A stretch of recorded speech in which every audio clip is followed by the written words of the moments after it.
أعوذ بالله من الشيطان الرجيم بسم الله الرحمن الرحيم صلى الله عليك يا رسول الله وعلى أهل بيتك المظلومين صلى الله عليك يا سيدي ويا مولاي يا أبا عبد الله يا رحمة الله الواسعة ويا باب نجاة الأمة ويا عبرة كل مؤمن ومؤمنة يا غريب يا شهيد كربلاء فيا ليتنا كنا معكم سادتي فنفوز فوزا عظيما.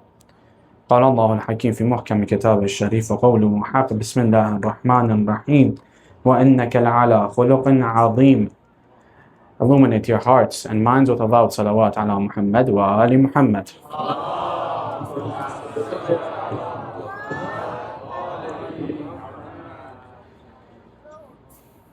If one of our non-Islamic friends, or even our Islamic friends, those that are Shia, our community,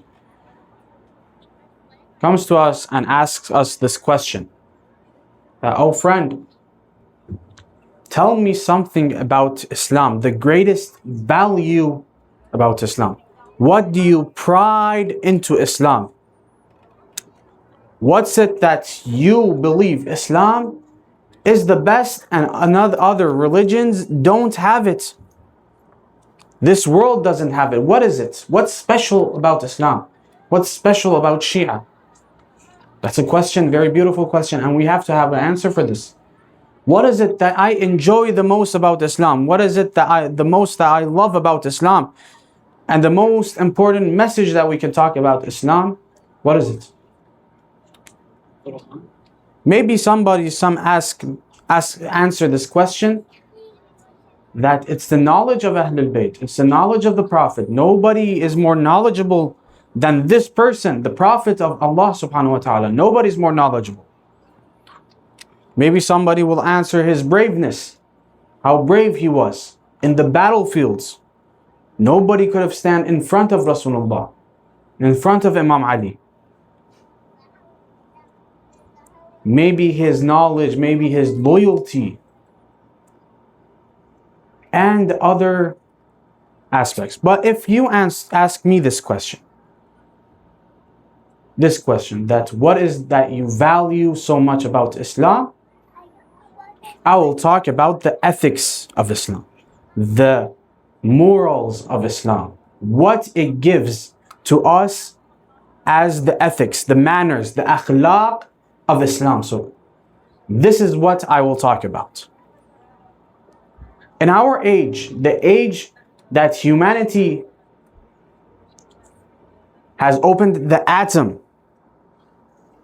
has sent human people to space, has created this AI, this world that has been in the high levels of technology. When we analyze their manners, their akhlaq, their ethics, we see each day they are going down. The technology is going high, up, but the manners are going down. It's going down each step. And we're not improving in this way. As researchers, we have 60% of people can't trust each other anymore. 60%. They say that I will not trust what he says unless the opposite is shown to me. And that's what Islam says, the opposite. What is happening to us? 60%, because of that much lie in the community, in the society, they can't trust anybody unless the opposite is shown to them. Divorces, 50% of divorces that happen are because of moral and ethical problems. The husband doesn't respect the wife doesn't respect the husband. Respect has been gone in this society. 50%. How much bribery is in the society? 2.6 million trillion each year has been lost in this bribery and whatever happens in the world. Economically, This is what happening in the community, in the society that we have. The ethics are going down. We think we're going up. Everything's rising up. Technology, we're at the peak of technology right now. But when we see the ethics, it's the opposite. 180%, 180 degree, the opposite. And this is not from our time only.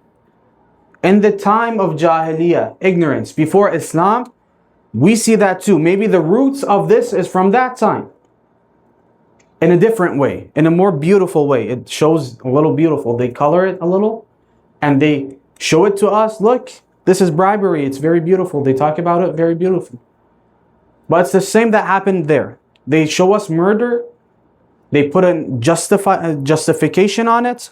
They show it to us. It's the same murder that happened 14 centuries ago, before Islam.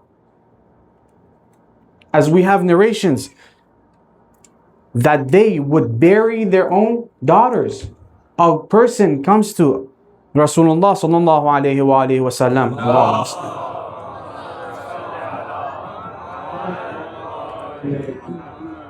Qais ibn Asim. He says to Rasulullah that, I have buried 8 of my daughters. 8. He also says that one of my daughters, my wife, was hiding from me, so I couldn't bury her. And then I found out, and she was old. I can't even say it. He says that the daughter that I took, the kid that I took to bury, at that age, she was 1 or 2 years old, that I took to bury, she thought that I was playing with her. And she was alive when I buried. Rasulullah said that man la yarham la yurham. He cried, Rasulullah, because of this cried. Of this. This is what Jahiliyyah had in that time. They fought battles for 40 years. Before I say this, please one step forward if you can. They are telling me. One step forward, inshallah, that Allah subhanahu wa ta'ala will give you blessings, inshallah. This arba'in, all of you will be in Karbala. Sallu ala Muhammad wa ali Muhammad.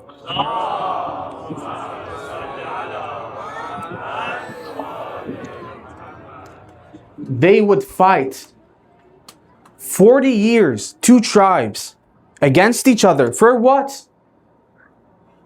Like, if it's an enemy that they have, they attacked first. No. The reason, it's so funny. The reason is just one camel. The one tribe killed a camel by accident. Not on purpose, by accident. A tribe, 2 tribes killed for 40 years. Generations were gone.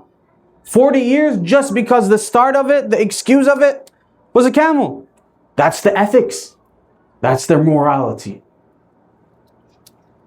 That's what happened in that time. They would, not only to humanity, to also animals, they didn't have this kind of respect. If a man would die and he had a camel, what would they do with that camel? They would tie that camel, it's called baliyah, if you search it up, al-baliyah. They would say this is a bala for the camel. The owner of the camel died. What would they do? They would get the head of the camel and tie it to the tail of it, it's still alive, and tie it to the grave. And without food and water, they would leave that camel there until it dies by its own. Why? What's the reason? Okay, you do this. Why? Because of the owner is gone? No, because we want him to not have a camel on the other side, on the hereafter. That's how stupid their mindset was. Nonsense was their mindset. Why? Because we want this person to have a camel on the other side. And they would treat this camel this way. That's the ethics they had. And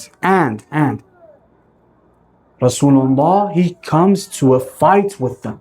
Look how ignorant they were. It's just, we talk about this, we feel it, that, okay, these people, how could they do this crimes? It just doesn't make any sense. To our mindset, it doesn't make any sense. With that mindset, Rasulullah came to war with them, came to battle this mindset. That's how hard and difficult it was for Rasulullah. That's why I say the ethics is important.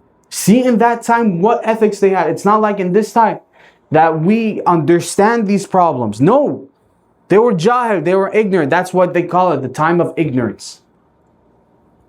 The time of ignorance. And Rasulullah comes to a battle with them.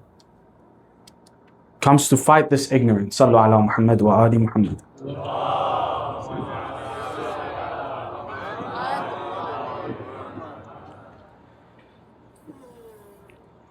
How did Rasulullah sallallahu alayhi wa sallam fight this battle? How did he enter it? What are we learning from him? What ethics did he have against them? The first one, he acted. He showed the ethics. I'm not giving a lesson of akhlaq right now. I'm just telling what the Rasulullah did. And inshallah, it will affect us too. Inshallah. My goal is just telling what Rasulullah did, what his ethics was. But these ethics, we can use it upon ourselves too. Youth generation and also the elders. We can change whenever we want. Rasulullah, first of all, acted. Not only Rasulullah, the Ahlul Bayt. They acted in a certain way that it showed what they believe. It showed the message of the prophets. Let me tell you about this story. This person, there was this young youth that he would serve his mother. His mother was ill. He would serve him and the mother was blind. So he would serve him. One day he tells the mother that I want to go to Medina. And he goes to Medina. The mother gives permission. He goes to Medina. He sees Rasulullah sallallahu alayhi wa sallam and he, and he meets him, talks with him and tells him that I have a mother, this and that, please help me. Give me an advice. The Prophet tells him that when you go back, respect your mother. Respect it differently. Respect them in a good way. She was your mother. She carried you. She fed you. She didn't sleep because of you. Treat her differently. Treat her in a good way. He goes back. After 1 week, he goes back. The mother is blind, doesn't see anything. This person changed his manners. And when he changed it, the mother felt it and told him, what happened to you? Why did you change? He said, nothing, I just changed. He said, no, either you have seen a prophet or somebody that was sent by a prophet. Either one of these two. This is not a manner that humanity has. This is sent from a prophet. This is how the prophet affected the world there. That they know the ethics of prophets are different. He says, you have learned something. And he tells, yes, I have saw the Prophet of Islam and he told me this. And because of the act, she became a Muslim.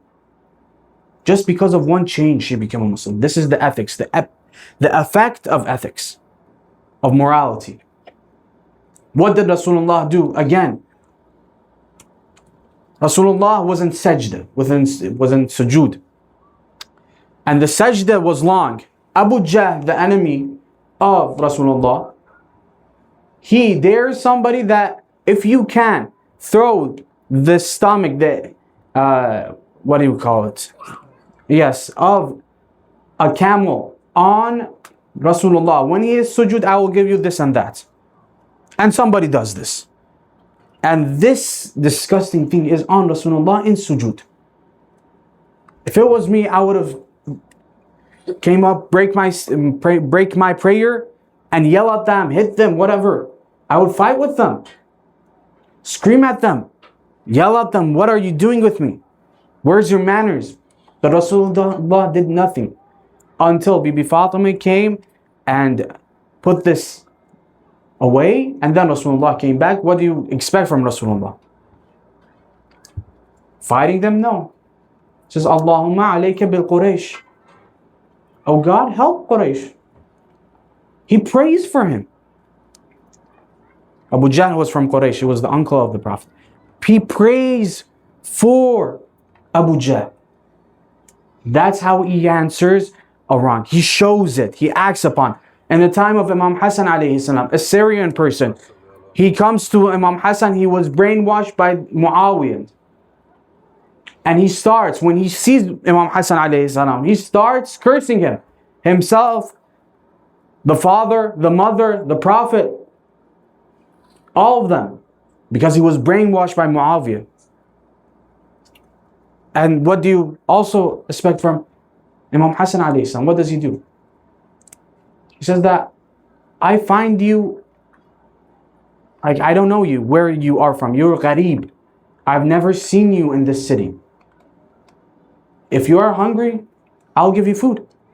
If you don't have clothes, I'll give you clothes. If you don't have a place to sleep, come to my house.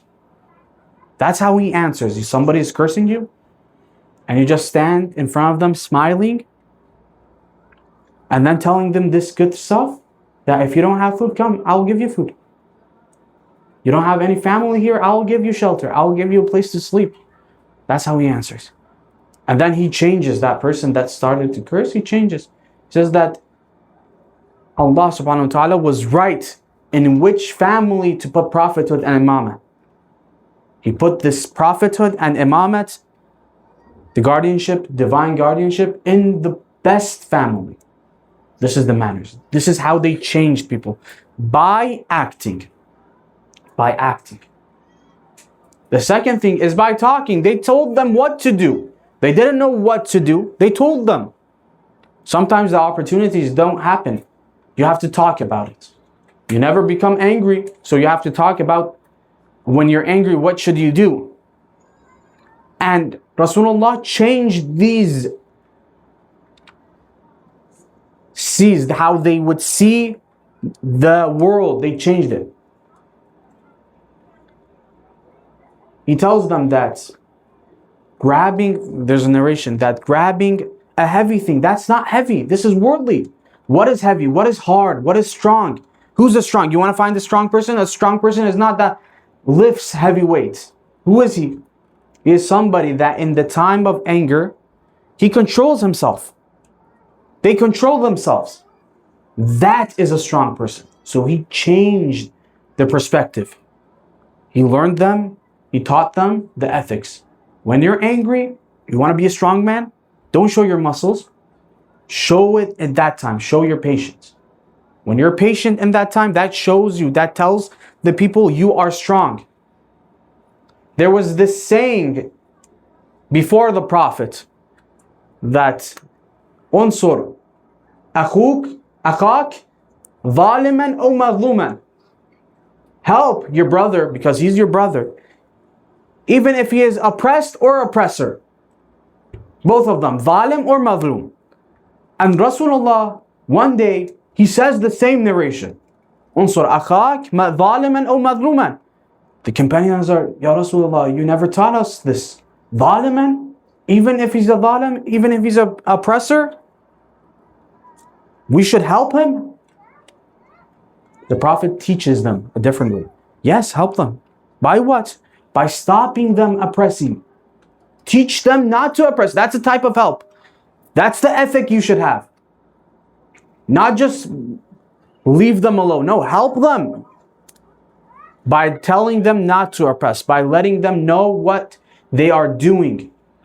That's the other ethic that they have. Sallu ala Muhammad wa ali Muhammad.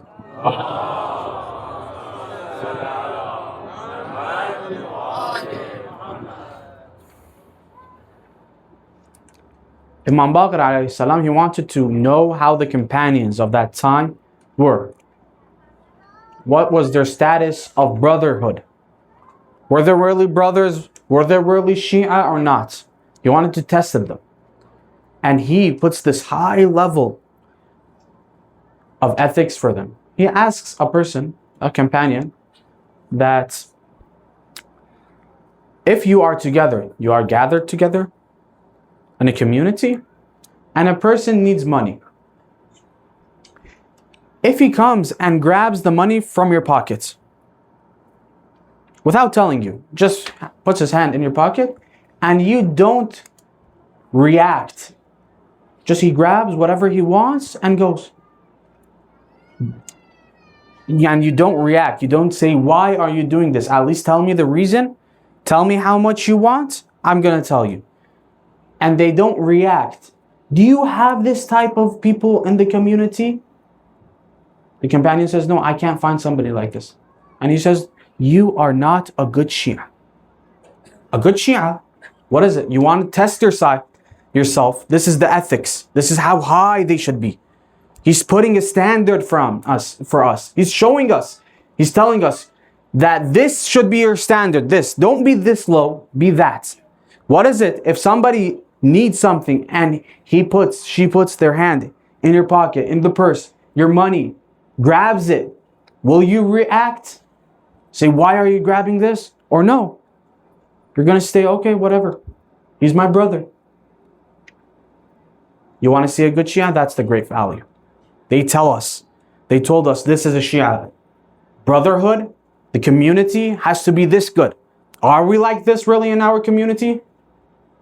If we're not, change our standards. Change what we are. We can change. For the youth, this is for your future. Right now, maybe you're not in the situation. But for the future, it tells you, this is telling you, this is how you should be. If you want a great community to be top, number one, this is how you should be. Not just be greedy for your money. This is worldly stuff. Your brotherhood is more important. The friendship you have in this community is more important. This is how high you should be. This is how top value you should be. By doing this, you're showing yourself that I'm not attached to this world. You're going to, in the eyes of others, you're going to go high also. You're going to be in the up standards. Higher value. Why? Because they tell, look at him. He doesn't care if the brother comes and gets his money. They don't care. That's how high you are. That's how lovely you're going to be in this community. They tell us standards. So they acted. They told us. The last thing is that they showed us the highest definition of them. Not only they just acted normally. Not that they talked normally. No, they showed the highest, the peak of akhlaq, they showed it. No higher level. If you want to be a good companion, you want to reach that. You want to have a great hero. Your hero has to be high in level. They were that person. Nobody after that was upper in value than them. They showed it. They showed, I am the leader. I am the guardian. I have to be greater than them. I have to be in a great status. When I talk about it, they say, okay, he himself was the greatest. So when he's talking about it, he doesn't mean nonsense. He's not that person that doesn't act upon it. No, he acts upon it. They act upon it. When they are that value, we say, okay, we want to be like them. That itself is a lesson. That itself is a lesson.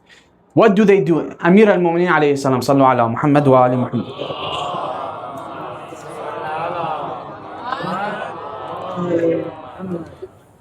The famous story of Laylatul Mabit. The famous story of Laylatul Mabit. When was it? When the Prophet sallallahu alaihi wasallam, he wanted to go to Medina. They wanted to ambush him, assassinate him, and the Prophet found out. But they were already surrounding the house of the Prophet. So he needed somebody to sleep in the place of the Prophet. Who was that? Amir al-Mu'mineen. In that time that nobody would have given their lives for another person in that time. When we talk 40 years, they battled because of a camel. They would kill each other just because of a camel. A person comes and gives his life. Gives his life. And when he puts the standard so high, we can learn from him. He's giving his own life. So if we give our money, it's nothing to him. We're giving our money to the community, to the society, to our friends, to our family, to somebody that needs. That's nothing when we see he is giving his life for this Islam, for this Islam to stay, for the Prophet. When we see this, giving money becomes nothing.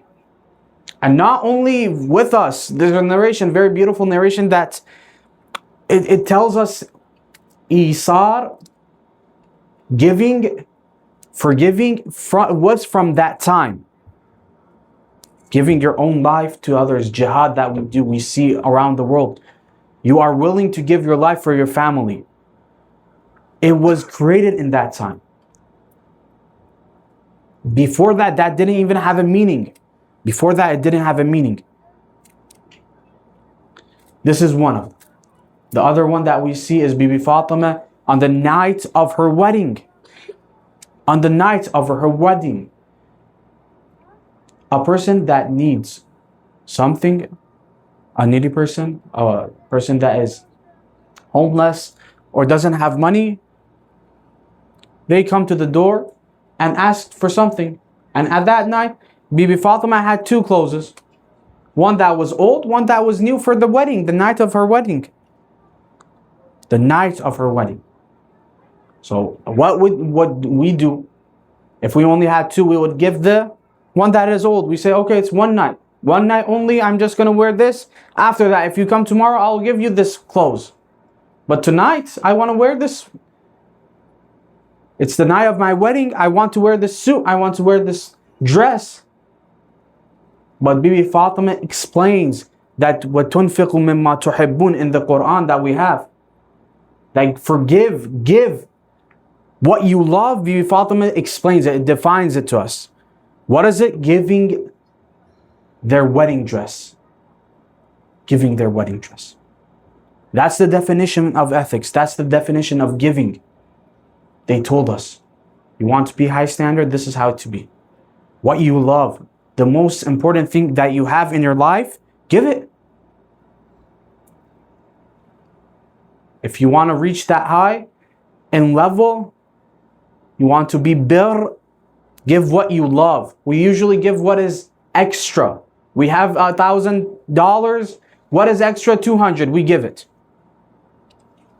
We have a good watch. We have a good ring. We have a good clothes. Whatever we have, we keep it for ourselves. When it's worn out, we give it to those that are needy. Those that need it. Usually that happens. And we say, we are giving. That's good. Alhamdulillah. That you give to the people that need. Yes. But if you have a good food at your table, give it to a person. Forgive it. It's not going to go that far. It's going to help yourself. Amir al-Mu'minin alayhi salam, he was in the masjid, in the mosque. And a person that needs food, who was hungry, he went to Amir al-Mu'minin. He told him that I didn't have food tonight. Do you have any food? He says, okay, come to my house. And Amir al-Mu'minin enters the house and sees there's only one plate of food. Only one plate. And he knows if he gives this one plate to this person, he's not going to eat it. Why? Because they would say, this is the food of you, Ya Ali. You don't have your own self. You don't have food. I'm not going to eat that food. Give me extra food. If you have another plate, give it to me, not your own food. So what does Amir al-Mu'minin do until this person is not embarrassed and he would eat the food? Look how high. There was a candle. He tells that, okay, turn it off so it's not clear that what am I doing. And Amir al-Mu'minin fakes eating. He puts his hand in the plate and fakes eating with him. The person is eating from that same plate and he is sitting right against him. There's no light, so he can't see it that much. He fakes it. He brings his hand on the food and brings it back to the mouth and fakes chewing the food. So the man thinks that he is eating and he is not embarrassed until he finishes the food. And because of that, Allah subhanahu wa ta'ala reveals an ayah for that. Because of this giving. Because of this high value that they had. This is what they showed. And who were they? Who were they? They weren't just normal people. The Prophet was لَوْلَاكَ لَمَا خَلَقْتُ الْأَفْلَاكَ. If you weren't here, I wouldn't have created anything. This is the Prophet. Amir al-Mu'mineen, the most bravest in the battles, he would do this. Bibi Fatima, the most important woman in history, she was like this. Imam Hassan, Imam Hossein, all of them, 14 ma'asums, they are the peak of creation. Nobody higher in value in the eyes of Allah are there in this world. Never was and never will. They were like this. To the ground, humble, with these types of ethic. And when I reach a place, a little money, a little value, I get my bachelor, I get my master's, I become a manager of a community. I become a board, I become somebody that people think that I'm in high in value. I go in a good company, I have a great job. I treat people differently, something changes.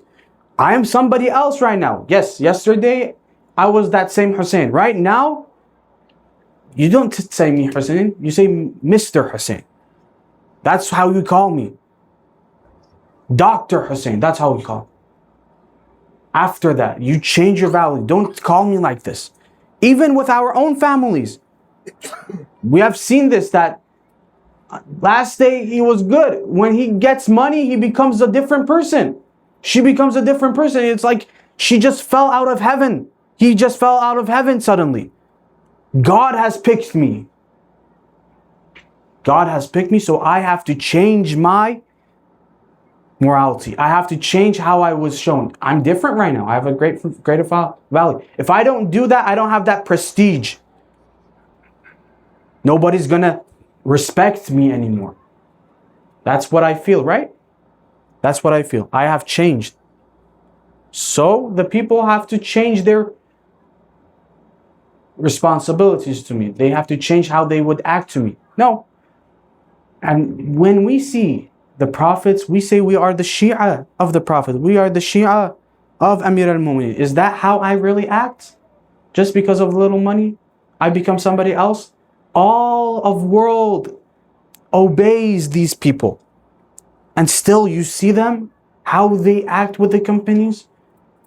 Just read the sifat of the Prophet, how he was, the virtues of the Prophet. When he enters inside the house, inside somewhere, and he wants to sit, the nearest place he finds, he sits. He doesn't go to the top of the majlis. No, wherever he finds, he sits. Nobody can begin with the salam. He starts the salam. He says the salam before them. That's how humble he is. He is always smiling. Whenever somebody is talking to them, they feel they are the most important person on the world. That's how much they pay attention to them. That's the ethics we have from the Prophet. And 70% of the people that become Muslim in that time was because of his ethics, was because of his manners, morality that he had. Was because of that, not because of what religion was. He showed religion. He showed it, that this is what I have. This is what Islam is about. This is what Islam is about. And this inherited in the lineage of the Prophet. Not only Prophet, Ahlul Bayt were the same too. From Imam Ali, from Bibi Fatima, from Imam Hassan, Imam Hussein, until we reach Ali Akbar. We reach this person, this youth, we see him. He only has 27 years old, 28, this amount. Ali al-Akbar, we see him, and what does Imam Hussein alayhi salam tell us about this person? What do we have? He says that this person, أشبه الناس برسول الله خلقا وخلقا ومنطقا. He was like Rasulullah. Ali al-Akbar was like Rasulullah. They inherited this love from Rasulullah sallallahu alayhi wa sallam. And look how the enemy treated Rasulullah on the day of Ashura. What did they do to Ali al-Akbar? Ali al-Akbar, this person, this son of Imam Hussein alayhi salam, He was the eldest, right? He was the eldest sons of Imam Hussein alayhi salam. So it's hard for a father. Those that are fathers tonight, it's a night of the fathers, right? The night of the fathers. They see their kid, their son, they're growing up, especially the eldest, right? We feel different. We call ourselves the eldest, right? I'm Abu Hussein, I'm Abu Ali. We love that kid differently. He was my first one. And Imam Hussein was the same with Ali Akbar. He treated him differently. He had a special place in the heart. So when Ali Akbar, he comes to ask permission to Imam Hussein alayhi salam, Imam Hussein can't stand, can't handle to see Imam Hussein Ali Akbar begging him. So he gives permission to him. He gives permission. When he asks the first time, he gives permission. Not like other companions, not like them. Those went and came to ask permission, but Ali Akbar, the first time, he said, Ya father, oh father, will you give me permission? He goes, go to battle, Ya Ali. But they say they would see Imam Hussein looking at Ali Akbar when he went to the battlefield. And he said, Ya Allah, قد برز إليهم أشبه الناس إلى رسولك خلقا وخلقا ومنطقا. He was the most likely to Rasulullah. Whenever we wanted to see Rasulullah, we would see Ali Akbar. This is how much we love Ali Akbar. This person, this son of mine. So Ali Akbar, he went to fight his enemies. He was a great fighter. He fought them very good, but he got exhausted. He went back to Imam Hussein. Look how beautiful this talk is. He says, Ya abata, al-atashu qad qatalani. Oh my father, the thirst is killing me. What does Imam Hussein answer? His son is asking him for water. What does he answer?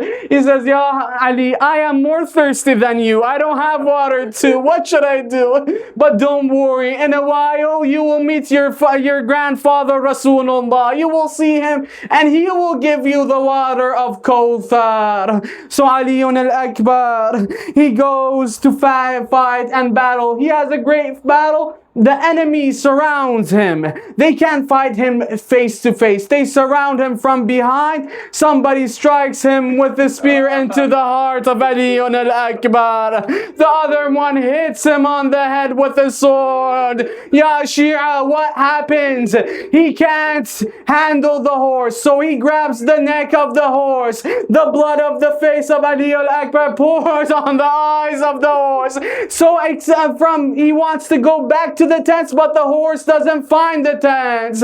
Which way does the horse go? Ya Allah, Ya Allah, Ali al-Akbar, he goes the opposite side on the enemies. He enters the enemy's battlefield. What do the enemy do? They attack him with the suyuf of him, with the swords, and he becomes irban irba. He becomes pieces. Ali al-Akbar.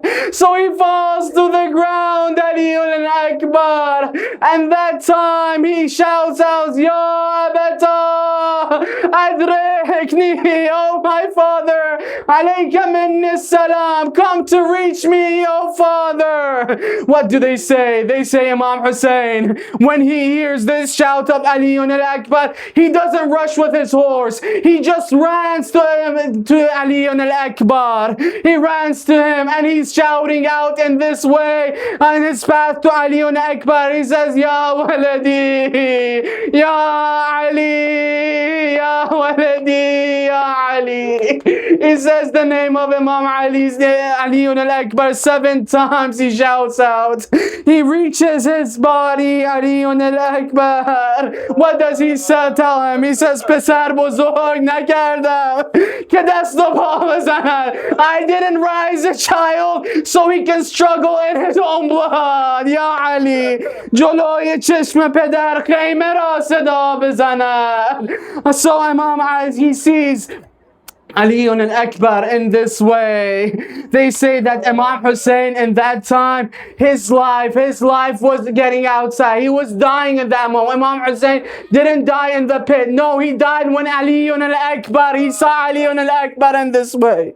He وضع خده على خده. Look how beautiful. He puts his chin on the cheek of him, Ali al-Akbar. And he says, على الدنيا بعدك العفا. Oh Ali, this world is not worthful after you. Ya Ali, this world is gone after you. They say if Bibi Zainab wouldn't reach Imam Hussein would have died that way. They want to bring Ali al-Akbar back to the tents. They want to bring him like any other martyr. This was the son of Imam Hussein, the eldest son. They want to bring him back. But because he was Irban Irba, Imam Hussein by himself, he couldn't bring it back. So he looks back to the tents. He calls the youth. What does he say? Everybody together. Javanan Bani Hashim Biyayid Ali Rabban در خیمه رسانی خدا داند که من طاقت ندارم علی را بر در خیمه رسانم ماتم Ya Hussein, ya Hussein, ya Hussein, ya Hussein.